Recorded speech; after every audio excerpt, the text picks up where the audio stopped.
Good day, everyone. It had come up on the internet when I was showing off that I had blue window switches done on my third generation RAM. The first time I did it was actually on a 2002. And people doing their blue interiors, they wondered how I went about doing this because these remained illuminated in green. Well, I'm going to tell you right now, it is a very difficult task, and if you don't have any soldering skills, if you've never picked up a soldering iron in your life, if you don't know how to desolder components and more specifically work with surface mount devices, shut the video off right now, turn around, go back, and don't even attempt to do this. Because this is going to get into some pretty complicated stuff. What I'm not going to do is talk about soldering, how to do that, or the whole process of that. I'm just going to show how this is done on these third generation switch panels, and on the driver's side, which is the most complicated, just due to the number of switches, the way everything's wired up. When you get to the passenger side and the back doors, you got it's just a simple switch like that. So, that being said, I'm going to reiterate, if you do not know how to solder, don't attempt this. Have a professional do it, because I'm not going to be responsible for you fucking snowflakes fucking something up on your vehicle and then bitching and complaining that you did what I told you to and you did something wrong. So are we clear on that? That's not my responsibility. Now, that being said, how this is done, I suggest you pick up at least 2 panels for a number of reasons. One, it's pretty likely you're going to fuck something up, because I've done this a couple of times and I still managed to fuck up a couple of things here and there. Secondly, there are about 3 different revisions of boards that I have found on these. And the first one that I had in my 2002 was, and these look identical almost, except this is out of a Durango, this is out of a 2004. And the difference being, on this one from the surface, this has no illumination. There's no lights, not even a possible spot to put lights in this particular revision. In this one, there is a spot to put lights. However, there are no lights installed. And on the other revision that I found, that was in my 2002, it was illuminated and it had the green lights installed. So, there's 3 different boards that you got to worry about, and if you happen to get the wrong one, like this one, you won't be able to put any lights in it at all. You'll have an unilluminated mirror switch, and if you're good with that, that's fine. At me, I don't like to do things that way. So, here's how to get these things apart. First thing you got to do is remove the bezels, which I've already disassembled much of these, so I'm not going to go through too much of the disassembly process. And I've already got one board in here that I'm working on. So these come apart with 3 screws, bottom and top, and it's the same with this. 3 screws. Now the next thing you're going to have to do, and this is where you might first begin to fuck something up, you've got to pull these off, and these are on here like you would not fucking believe. They are hard to get off, and if you pry one side up, you get it like that, you get the other side, and it just locks the first one back down. So you end up trying to just rock this thing back and forth. You can figure out how to do this on your own if you can get something under there, under both sides. Pull up, I just use a screwdriver, pried it off, and you take all these off.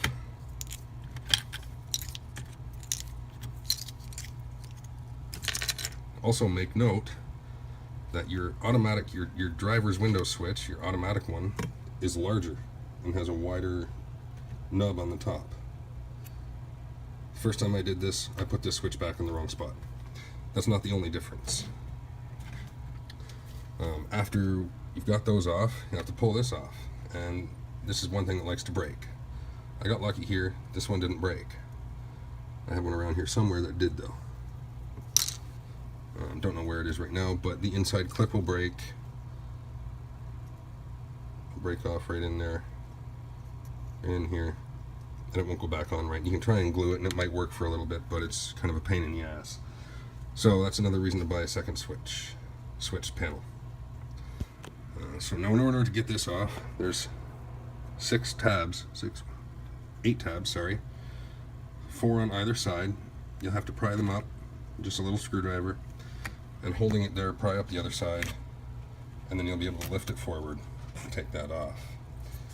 Now here's where your differences come in. As you can see, this is a simple slide switch.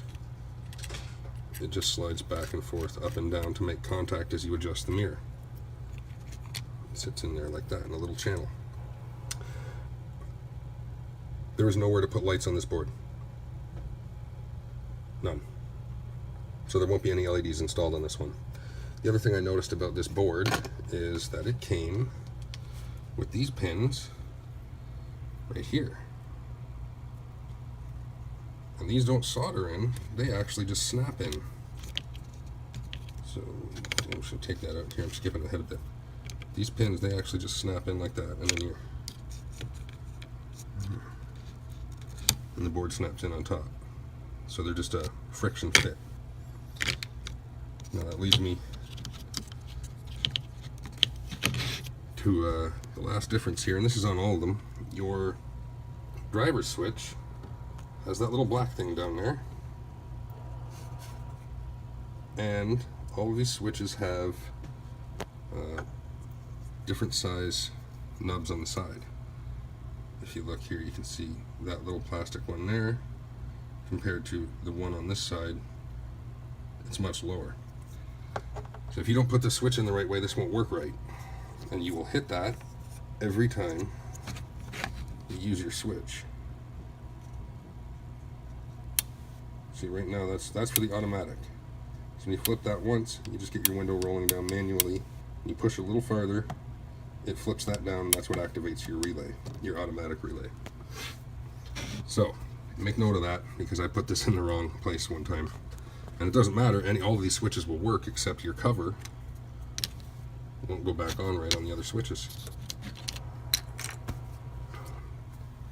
So now that we've covered that, let's talk about how to get these off. Now this one I've already started working on, and I've already put the lights in place. Your first step here, and this is the other revision, this one didn't come with lights, but it had the pads ready, and I know you're going to love this. This is just the kind of stuff I'm talking about. I have messed up this here. Now this should still work, but I got my fat finger soldering tip all over there and spilled solder on it. I'm going to try and clean that up a little bit, but that should still work to adjust the mirror, because these rubber pads actually have copper underneath, so they're metallically conductive. So your first step in getting this, things you're going to need too, I might add, is obviously soldering tools, 3mm blue LEDs or LEDs of your color, and SMD LEDs, those little surface mount ones. I don't have any particular model number for those because I actually pulled them off of this blue wedge base bulb. So on to actually doing this. So the first step you're going to have to make is to desolder every one of these pins. Suck all the solder out of them, make sure all the pins are free and clear, not still stuck to the side. Because one of the biggest mistakes you can make on these boards is having a pin still stuck, and it will pull out the copper trace and you'll never be able to solder it back on.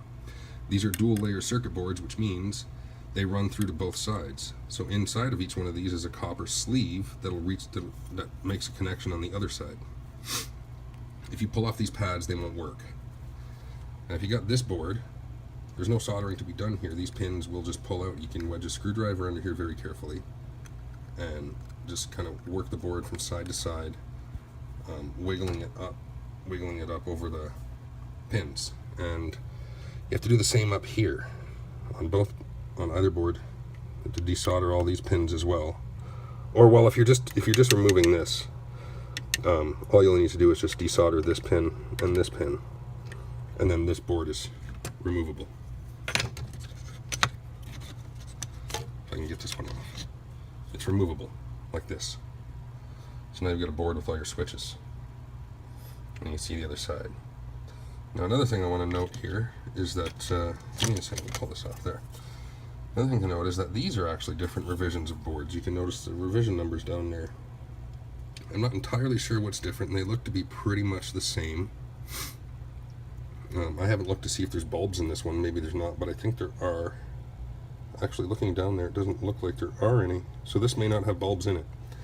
And this is the one that was out of the 2004. This is out of a much newer Durango. So I've already started working on this, and you can see, pulled the switches off. After you have to take this board off before you can take the switches off. And in order to do that, it's fun, because you have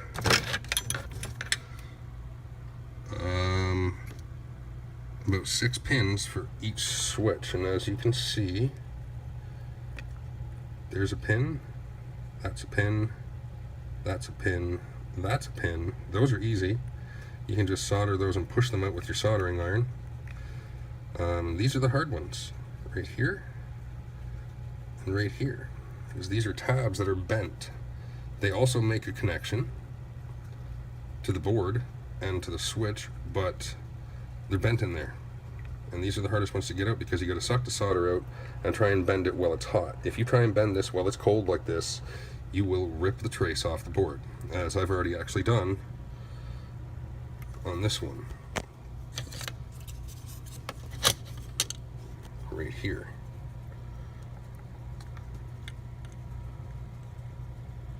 So I ripped off the copper trace. Now you can just barely see it, but there's still the copper sleeve in there. So I can still work with this by making sure that the copper flows into the middle, because that actually doesn't look like it's connected to anything, but it is on this side.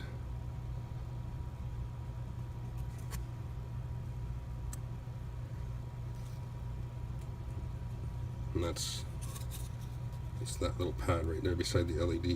It connects to this whole copper trace right there and to a pin. So if that connection doesn't make, Windows won't work right. So you have to desolder those pins. And what you'll end up with from these switches is, here's what a whole switch looks like assembled. There's the 4 pins. They're what make contact. I don't know if I can use this with one hand.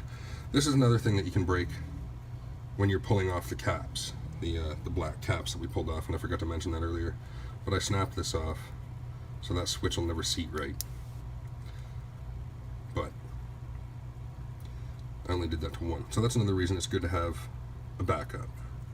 And this is actually the driver's side with a little nub. So you push it, and you see it makes contact. It makes contact on the other side. Not very well being off the board, but while you're in here, this is also an excellent time to clean up these contacts, because they get dirty. And this is one of the reasons Windows don't work. The contacts get dirty and they fail to make contact anymore. So in order to get these switches apart, it's actually fairly easy. I don't know if I can do this with one hand, but you're better off doing this before you desolder anything. So you can actually just kind of spread that open, and that'll pop out one side, and then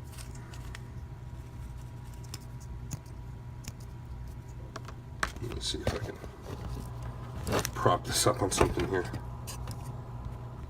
which it doesn't seem like I can do.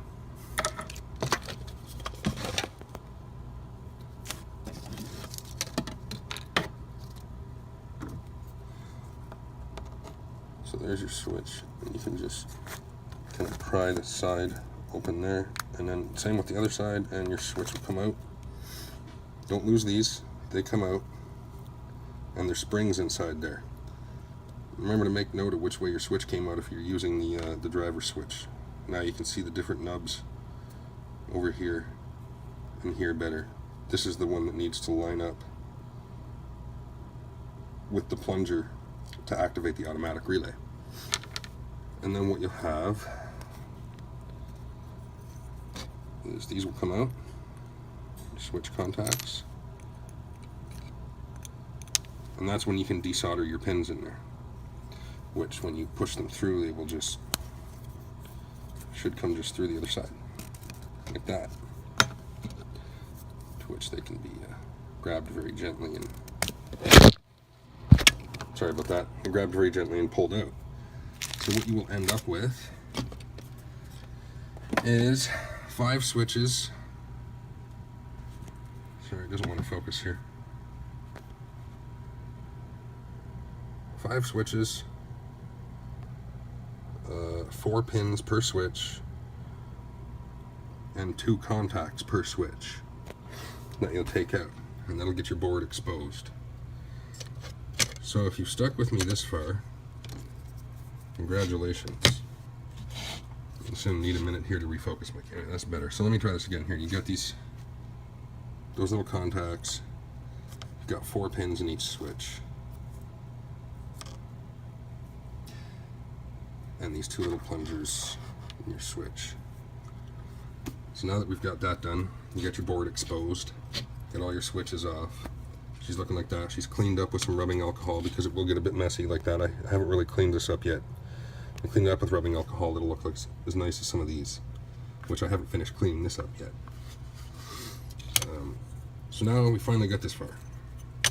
What you got to do is desolder each LED. Before you do that, what you're going to want to do is make note of, I don't know if I can show this on camera.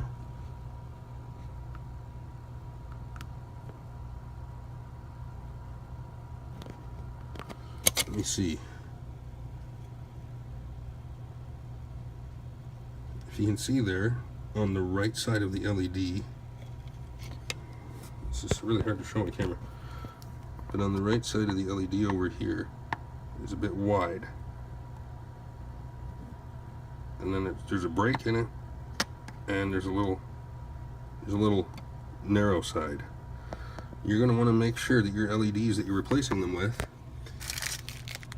your 3mm blue LEDs, are aligned in the exact same way, because unless you want to follow each one of these traces, and it does help to have a connector pinout, which I do, and I might post a link for where you can get the service manual for the 2004. But once you get this far, make sure you make note of the alignment of the LEDs. I'll see in the, oh, okay, it wants to focus on that one. The back one was really clear there.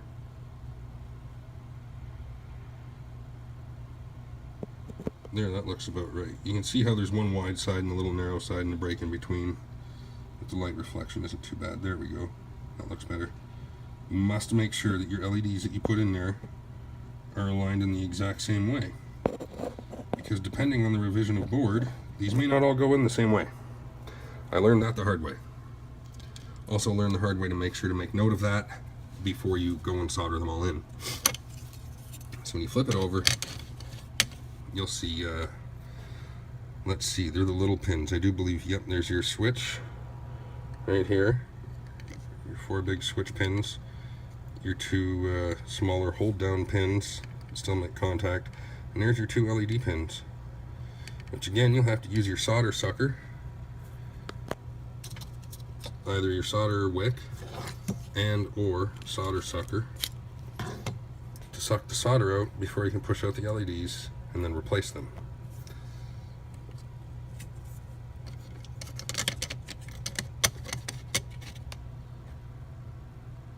And that'll get you your blue LEDs in there. You'll need 5 of them.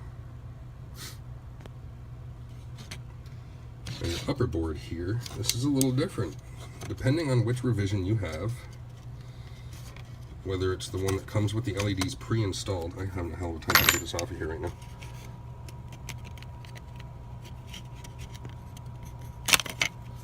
Whether it's the one that has the LEDs pre-installed, or like this one, which I was lucky didn't have the LEDs, but just had solder pads that were prepared, again, you have to make note of which way is the correct polarity. Now, I've already done that, except this one is wrong.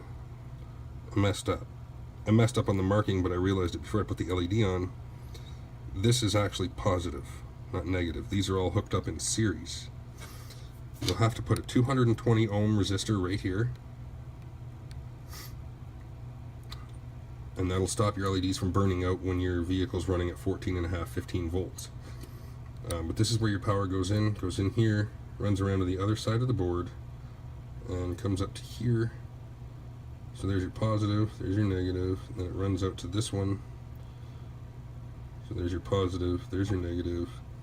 Round to this side, which then runs under the board, and it goes over here to this side.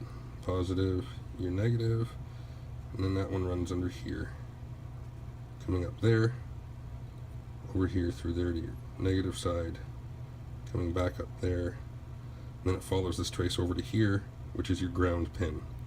So you can test if these are working by applying ground and power here after you have a resistor in. Normally they use a 220 ohm surface mount resistor, but there's actually room in the case that you can stick a regular size resistor in here if you stand it up a little bit. Now the reason these are in series is because at 3.3 volts each, when they're in series, it requires 13.2 volts to get them running. Vehicles run at 14.5 or so, so they're already, you don't have to use a big resistor to dissipate a whole bunch of heat and current so that they don't burn out. It might make them a little dimmer if your vehicle gets down to 12 volts, and they may not even light at all at 12 volts, but it might work. That being said, however you want to do this is up to you. As you can see, even I didn't do a very good clean job on this, but it works and they're secure. I also used salvaged SMDs that I managed to take off of here. So that didn't help that I didn't have brand new ones. If I used brand new ones, it would have helped a lot more. But I don't have a part number for them, and I wanted to get this done, so I just had to, I just used what I had. And like I said, I'm going to try and clean this up so it's a little better and not as bumpy. I'm going to try and clean up the board a bit, and I'll show the results when I finished. And because of me taking the trace off of this, I might go through and finish this anyway. But I might just, because I like this board. This was the newer board out of the Durango, not out of the old Dodge. What I might do anyway is I just might reuse this board instead. So I just pair this board, the older 2004, with no light option for the mirror. And what I might do instead is just pair it up over here with this board, like so. And I haven't really figured out if I'm going to use those pins or not, but I'll do something. Another thing I want to make note of here, make sure that you do not lose this pin right here, as this is the one that provides power from your main board to your mirror powered board right there. That's what makes that connection.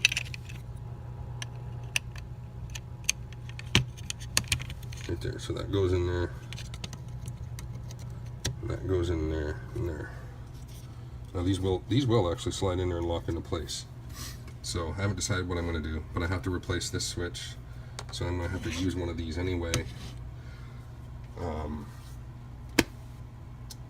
And I'll see what happens. I'll go from there. Another thing that makes this easier, let me see if I can find it down here real quick, is if you can get a hold of a couple of switches from the wreckers, find the pinouts, and just wire them up for power and ground. And that'll let you test the lights and whether or not they're working before you get it all fucking reassembled back in your truck and realize that you gotta take it out again because you fucked something up. And then you're gonna come leave a nasty comment on the video and blame me for you fucking something up.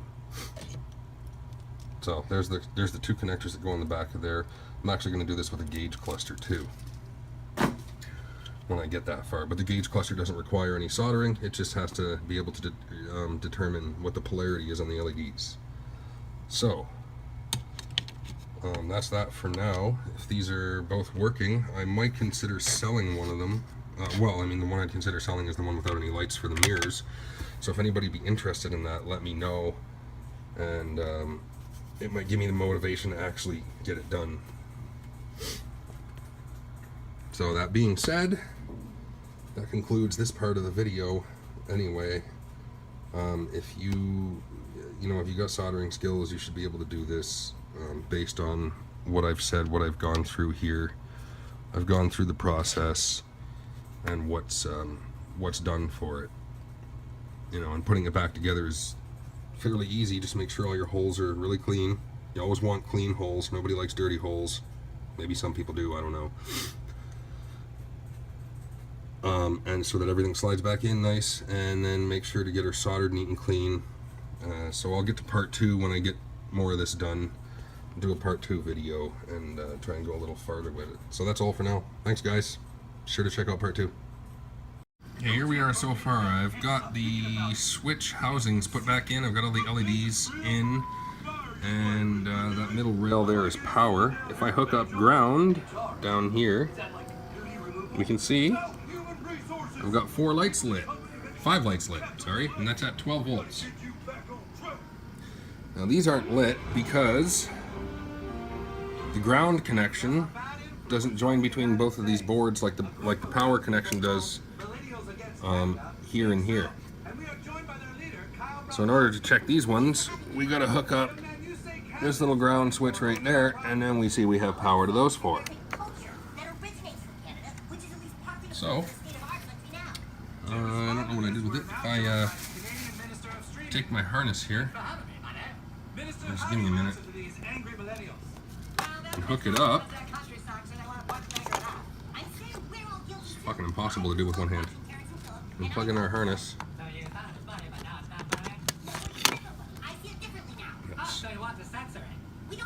That's one side.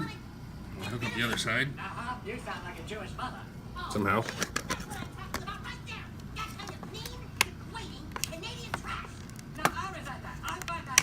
There, it's clipped in. So, we'll hook up the power. Separate these here. Sorry about this. This shit is impossible to do with one hand. So we'll hook up power, or ground, sorry. And then we'll hook up our 12 volt source. And we can see we've got all the switches lit up in blue. And let's take this down to, hang on here.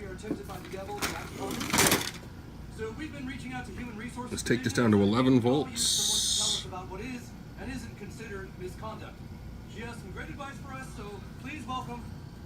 It's 11.3. Hello everyone, my name is Miss Kondo. I'm here to talk about making sure we avoid any trouble. 10.9, and we see this LED here is getting dim. And what'll happen is when this drops too low, that one LED will go out. I don't exactly have an explanation for that, just because of the way that they're hooked up. But it doesn't matter, because if your battery's at 10.5 volts as it is right now, your battery's dead and your truck ain't starting. So I'll crank her back up as best I can, doing 2 things at once, up to 14.5 volts, which is what your vehicle would be running at, give or take. And there we have all the lights lit up. Let's just sorry about that here. I'm going to put the phone down for a minute. There, and you can see the whole switch panel, mirror lights lit up. So I'll keep working on this and I'll come back to it. One thing I wanted to note here that I forgot to, as I said in my last video right here, and I know the soldering job doesn't look too good, but that's a 220 ohm resistor, and I've just used a regular resistor. What normally goes there is a surface mount resistor. However, there's room in the case to be able to put a regular discrete resistor there. And doing so will allow a little better heat dissipation than it would for the surface mount device. So as you can see, you can fit there and there's still room in the case. But if you can get a surface mount 220 ohm resistor, that'll work just as well. Okay, got the switches reinstalled. Put new dielectric grease on all the switches down in the contacts. Pad in place. And dielectric grease on the mirror switches. So it's about time to reassemble it.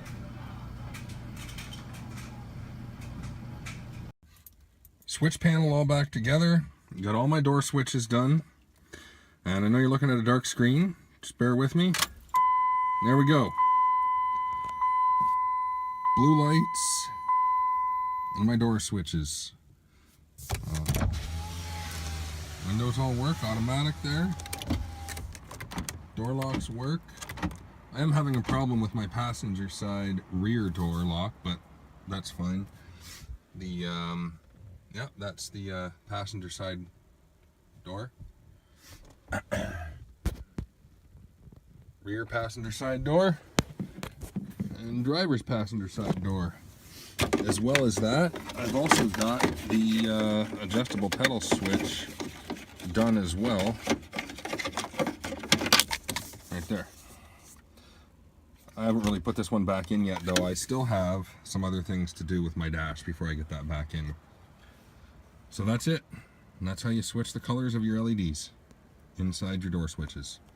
Hope you enjoyed the video. I'll have more up as I do the rest of the inside of my truck. See you guys. Thanks for watching. Got all my window switches done. Drivers, passengers, door locks, and my adjustable pedal switch. We've now got that blue, and I've moved on to my my light switch, my headlight switch assembly. Now this has got 4 screws in the back, and there are two separate pins to power both LEDs if you want to test them. I don't remember what they are completely right now, but when you take that off, it just comes off after you remove the 4 screws. And you can see what I've done here. In this spot, there was an SMD, a little tiny surface mount, but there's enough room where that sits. You know, you can't see it very well, but right there, the fog light indicator, there's like a little channel there that directs that light in. So that 3mm LED, that's fine. You don't really need a surface mount there, and that can stand up. There's plenty of room for that. Now we've got this one. Now this did have a regular bulb, just a plain old, let me see if I can dig it up here just a second. Yeah, that would be that one right there. And that's what it had in there. Now that lights up the whole thing, the whole front panel, but when I put an LED in, it ended up having the focus right there on the headlight switch and nothing else was really illuminated. So what I've gone and done here is shaved off the top of that with a file, and and kind of angled it to point towards the center, and that actually diffuses the light enough that it lights up the rest of it. And that is, I believe, a 650 ohm resistor, if I'm not mistaken. I forget what I put on there, but it's written down. I believe that's a 650 ohm resistor to allow the LED to work at the 15 volts, well, 415 volts, should that ever happen. I know standard charging voltage is 14.3 to 14.5, so this is plenty bright. Well, let me see if I can get it hooked up here and show you. First of all, though, I do want to see which one of these pins. Now, okay, we have this pin is ground. You can see it goes around, you can follow the trace around there, so that's the negative side of your bulb, and this one's the positive side for your LEDs. So it's not marked, but this side that I've got the resistor on, that's your positive pad. It's actually marked on the SMD spot. You can see it says positive. Now these both use 2 separate pins to light them up. So if you ground this one, put ground there, and apply power here, you'll light up this LED. Where's that SMD? Right over here. And then it's, Jesus, I forget which pin this is. For the SMD, goes back there, follows one of those R16 and R15 up that trace to that pin right there. So that is, that's this pin. This pin right here. So you apply power to this pin, you'll light up your SMD. If you apply power to this pin, you'll light up this LED. And I'll just knock that off my computer. So, sorry about that, folks. I accidentally cut off the last part of my video. What I was going to say is I'll put this back together, we'll put it in the truck and test it out. Now, one thing you should know, when you take this out, it kind of leaves your lights on. And they will go out after about 15 minutes. It's a safety feature to not drain the battery. These are all small lights too, so they're not really going to kill your battery. But with this switch out, when you open your door, you get your ding as if you've left a light on. So we'll put this back here. Again, one-handed. This gets a little difficult.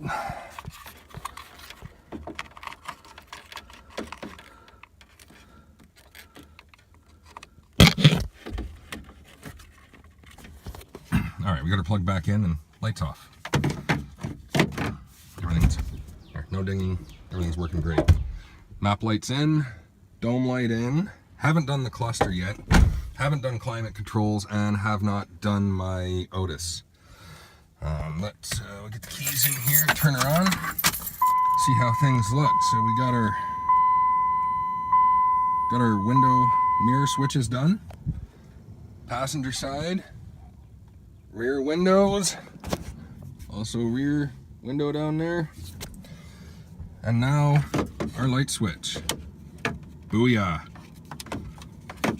Fog lights, you say? Pull that out. She's lit up.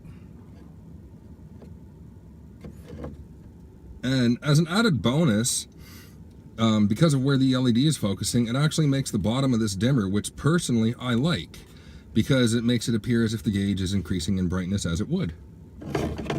So I think that's awesome.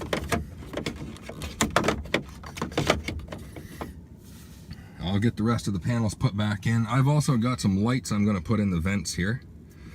I get some lighting behind the vents, and that'll look great. I'll do up a video when I'm done with that. And that's where we're at for now. Got a goddamn check engine light though, but I think that happened while I was seafoaming my truck and I had the intake air temperature sensor disconnected.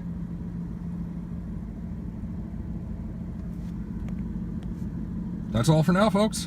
With these switches, this one needed to be soldered. The one on my 2002 Ram, when I had it, it actually had a slot for a bulb. So you could get a bulb like you would put in your cluster and put it in the back and have it lit up like that. So it was much easier.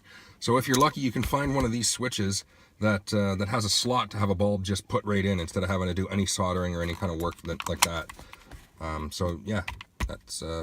again, multiple revisions across multiple switches. I've come across it, like I said, with my door switches, 3 different times.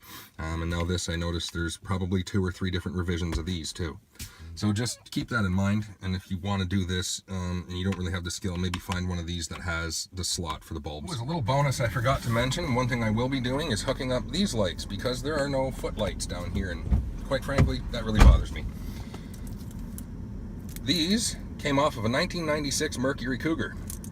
Hit up a scrapyard and you can get those lights and one of these brackets. So you'll have to get 2 separate cars, maybe Crown Vics, maybe Mustangs. I don't know, but I know for sure that it comes on a 1996 or 1997 Mercury Cougar. And so you'll have to get 2 Cougars, 2 different cars to get 2 of these brackets to put underneath your dash. That's it for now. Thanks for watching, guys. Climate control switch finished with the surface mounts soldered in. Got lucky here and the anode and cathode are marked. Makes those orange lights blue. I'll be doing the same with my 4-wheel drive switch too, I believe. If I can. All I gotta do is just put the bulbs in there in the right places. Inside the 4-wheel drive switch, here we go. This was actually fairly simple to take apart. And it looks like it's going to be easy because it's just using regular LEDs, which I really like. And this one blue light in the middle, which I don't think actually works, so I'm going to replace that with a blue LED anyway. This red light, that's for your, that's to switch into neutral, 4-wheel neutral. I'm not going to change that one. I kind of like it red, so I think I'll leave that as it is. It doesn't seem necessary to change that because if you're in neutral, I want to know. So I'll get that done. These, I don't know what color those are. Those are maybe orange or something, but I'm going to switch them all to blue.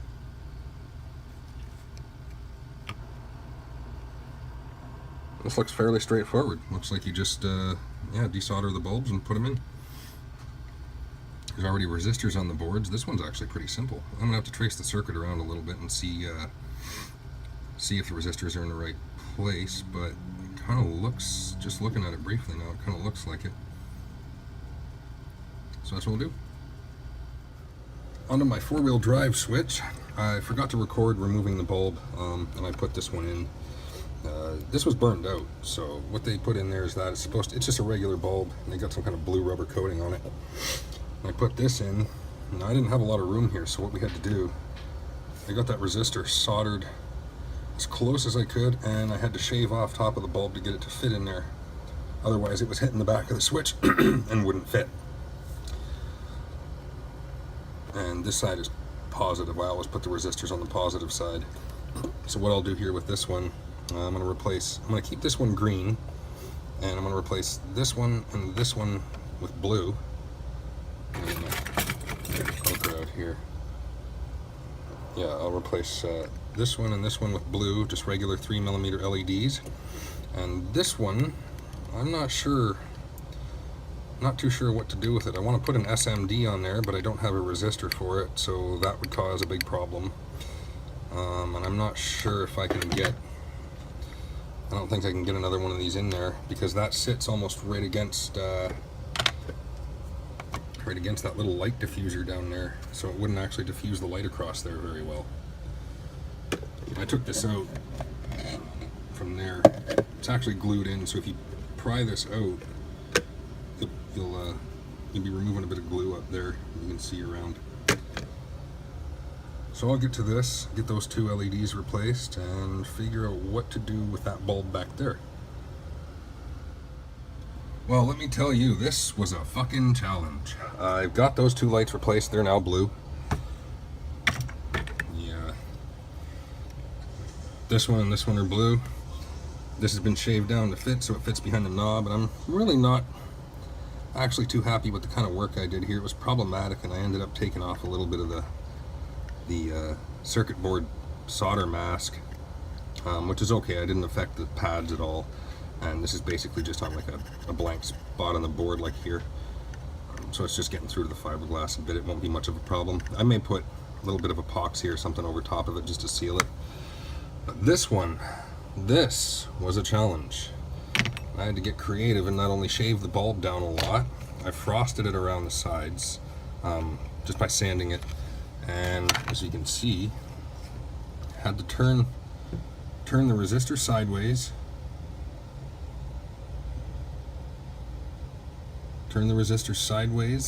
and then twist the bulb and make the contact come back around so that it didn't jump and bypass the resistor completely, thus putting 15 volts, 14.5 volts into the LED and burning it out immediately, and then get it down there as low as possible.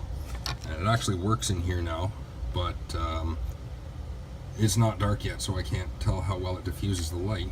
However, what I've done, put a little crazy glue in here, just wiped it around there, and I don't think that's going to have much of an effect. I'm going to find a better way to try and frost the inside of that channel to diffuse the light around, and that should distribute the light a little better,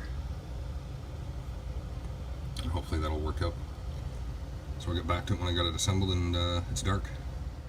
Got my vent lights ready. I forgot to actually show how I ran the wire back here, but it's kind of obvious. I mean, we got to take the whole dash off because that has to come out. And so I pulled the whole thing apart here. It makes it easier to get in here too. So my little dot's in here, and the wire runs around the vent and splits off about here with connectors like this. So run straight across here where it'll plug into my other panel, and this one here is what's going to power it from where the cab lights would hook up. So I've just again tapped off of there, and this is what I did underneath. I put the two wires in the connectors. That's what I did right here. So that's in there. I got the UV one in there, and then I run the power, tapped off of there, run the power down here under the dash, and you'll notice I've got the ground is the one that's exposed and the power positive that's shielded, just in case shit happens. I'll get some pictures, I'll get some video of the back of the panels, how I've got them wired up along the rest of the way. But basically each panel is wired up and then has connectors like that, so I can just plug them in, and they'll be easy to unplug if I ever need to get in here, anybody else needs to get in here and work. As for the footlights, what I'm going to do with those is I'll just put this little bracket right about there. And then, let's see, I come from the top here and you can see, and then I can put my light in there, and I'll find another suitable spot like this on the driver's side to do the same thing. So I'll come back after I get those in there. here's the back of the center bezel with the plugs to that'll plug into the airbag side over there to power up that vent and get power from the cab lighting socket on that side. And it just runs up there with a liberal amount of double-sided tape, and that goes into your little dot LEDs on the top. And then it runs, I got it folded underneath here, back up to this, the other little dot, and to the other set of connectors that'll go over and power the vent on the driver's side. And I've got them joined right there. So when it comes to the floor light on this side, oh, this is difficult to see. Where is it here? Drilled the bracket in, and the wires run up above the, kind of with the air box. And then they run down in there. You can't really see them. They're tucked back behind there, kind of under the carpet. And then it runs under the carpet. We gotta go around the other side of the truck. There we go. See, it runs back there. Behind there. The airbag control module. Tucked up under the carpet, all the way around back there. And then it comes off the carpet.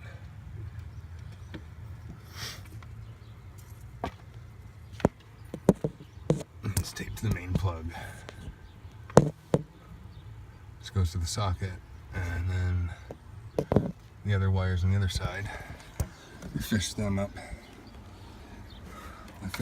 actually through to the dashboard there, so they run up the A-pillar.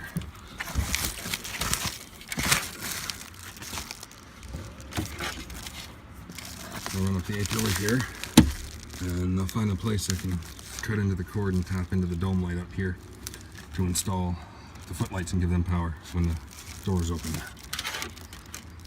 I have the footlights all wired in now, tucked up neatly in behind here. I actually have them running up past the connector plug because, like, if something becomes damaged with the connector or it becomes disconnected or whatever, then I want the footlights to go out too. That'll at least let me know that there's a problem from here up because it's the only thing that's running off of there currently. And so they're all wired up. Open the door. Anything that activates the dome lights activates my footlights. Working great.